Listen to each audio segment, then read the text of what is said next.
So in the previous lesson, we spent some time talking about the 1959 general election.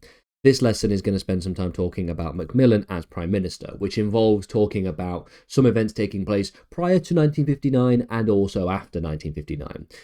Basically, Macmillan brings us all the way up to the point at which Labour win office, except for a very, very, very small period where Alec Douglas Home takes over in office, but is so insignificant in terms of his sort of tenureship that we'll probably end our studies at Macmillan. So Macmillan generally, from a sort of background and sort of rise through politics, was born in London in 1894, was educated at Eton and also educated at Oxford, served with distinction in World War I, suffered some long-term injuries, entered Parliament in 1924, lost his seat in 1929, returned again in 1931. Again, all of this is just sort of general background stuff. In terms of World War II, during World War II, he was a key figure in Winston Churchill's wartime government.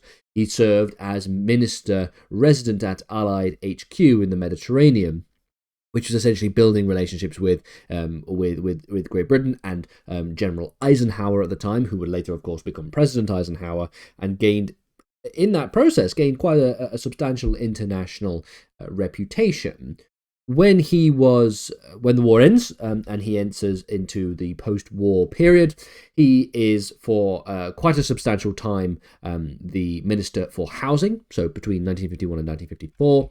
He also serves a little bit of time as Defence Secretary, as Foreign Secretary, and also as Chancellor of the Exchequer. He succeeds Anthony Eden following the Suez Crisis debacle in January 1957. Now, he initially warned the Queen that his government might last just 6 weeks, but in fact, of course, last as much as 7 years.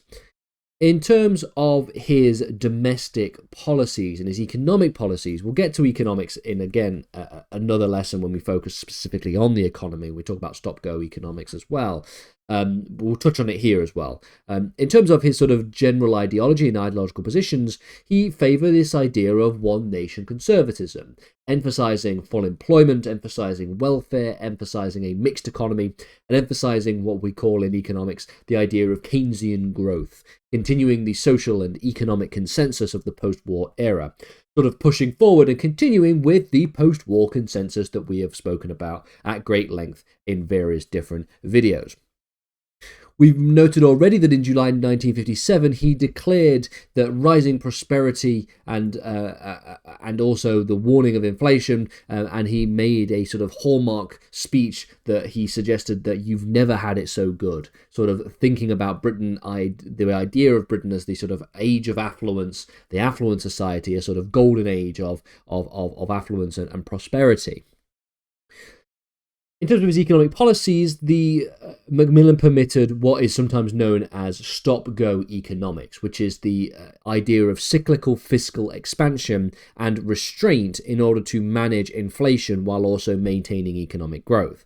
Now, if you're somebody who does not study A-level economics, you might not have a single idea of what I've just said, but don't worry, we will get to stop-go economics in future videos, but it fundamentally involves essentially having two stages of economic policy where you sort of push forward with quite expansive macroeconomic growth policies, and then you sort of then turn to stop policies, which involves restraining the economy in order to manage inflation, and you sort of keep doing this ad infinitum until the economy grows. This was a economic policy which was critiqued in January 1958 by Chancellor Peter Thornycroft, one of his junior ministers, who in fact resigned from his post in protest. Macmillan dismissed it as a little local difficulty. In terms of his sort of prime ministership period as housing minister, his housing achievement was in fact substantial. We noted from the general election of the 1951, when we talked about Winston Churchill, that one of the Conservative Manifesto's policy pledges was the building of new houses. Well, as housing minister, Macmillan delivered on this promise, building over 300 houses annually, exceeding the targets and also improving the domestic housing stock of the country. In terms of foreign policy affairs and issues associated with that, we can see that there are a few things that needed to be done following the Suez Crisis. The first is, of course, restoration of US relations post-Suez. He leveraged his wartime ties with Eisenhower, as well as later his cooperation with individuals like Kennedy, to build and rebuild Anglo-American relations, the special relationship, securing missile agreements, and also stronger Cold War cooperation. Essentially, Great Britain weren't really in the good books of Eisenhower after the Suez Crisis, for reasons that we've already spoken about, and for reasons that we will speak about again in more detail in future lessons.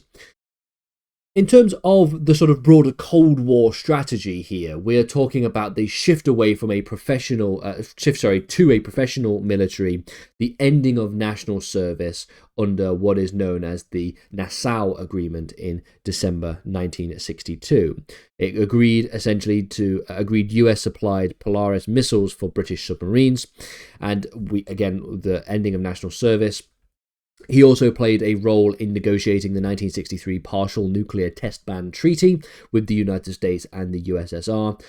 Essentially, as soon as nuclear weapons are invented by the US and then by the Soviet Union, there is an arms race, which then very quickly results in a de-escalation, policy of de-escalation with a number of international accords and international treaties throughout the Cold War to try and lower the number of nuclear weapons that exist. So the number of nuclear weapons in the world sort of peaks in the mid-Cold War period and then starts to slowly decrease, and is still decreasing at this even to this day.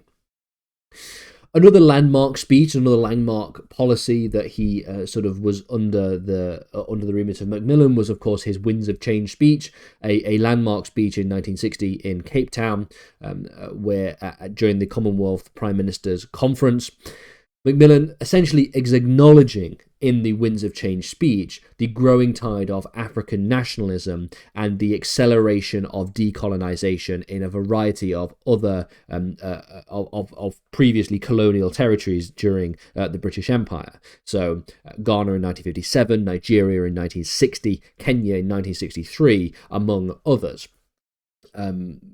If you are studying Making of Modern Britain as a topic, you won't be studying the British Empire module, which is a paper 1 module for AQA, but I have videos on that if you want to just have a little look, if you want to examine that in more detail. It does go up to the 1960s, and where we speak about these sort of decolonisation efforts. So if you want to dive a bit deeper, then head over there and have a look at those lessons as well. Then it's not necessary, but it might be something that you might be interested in thinking about the sort of slow progress of decolonisation, really, that takes place after the end of the Second World War. Macmillan's prime ministership does not, let's say, go down smoothly for the entire time, let's just say, because there are political scandals and there's a lot of political turmoil that takes place, one of which is the Night of the Long Knives in July 1962. In response to declining popularity, Macmillan abruptly dismissed 7 cabinet ministers, which of course shocked the party and the public, and critics called it opportunistic and in fact damaging to his calm image. And it was a sort of very quick and a very panicky look, hence why it is called Night of the Long Knives, which is a reference to other previous events that take place where abruptly dismissing or abruptly assassinating a number of individuals is one of those sort of common phraseologies. But more famously, the tenureship of Macmillan is marred with a number of spy and sex scandals, which takes place in the 1960s. You have firstly the 1962 Vassal espionage affair, which is then followed by the 1963 Perfumo scandal, the latter of which being probably the most famous of the events taking place in and around this time. The Perfumo scandal was when Perfumo, who was the Secretary of State for War, had connections to a Soviet attaché, and also was involved in sort of sexual escapades with individuals, rocking the government and also severely tarnishing Macmillan's credibility. In terms of a sort of resignation, one of the other things I want to just very quickly note in terms of foreign policy is, of course, that Britain during this time period pursued entry into the European Economic Community, which started in 1961, but the French president at the time, Charles de Gaulle, vetoed the move in January 1963. Macmillan recorded in his diary that, quote, all our policies at home and abroad are in ruins. The veto of British entry into the EEC, which would later, of course, become the European Union, was quite a significant shock, and it would take a few years before Britain actually managed to get into the European Economic Community, which we will get to in future lessons, but it was definitely a major policy issue that associated with Great Britain, and showed a sort of minor sense of isolationism, if you will, when you think about the relationship between Great Britain and the European continent.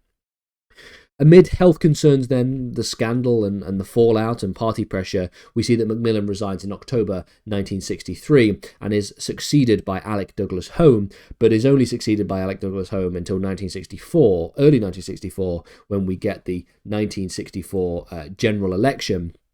The general election, which was held in February 1963. Hence why we're not going to spend any time really at all talking about the sort of prime ministership of Alec Douglas Home, because he's not really in office for very long at all. And so we will get into the next lesson thinking about internal labour divisions. That's going to be the focus of the next video.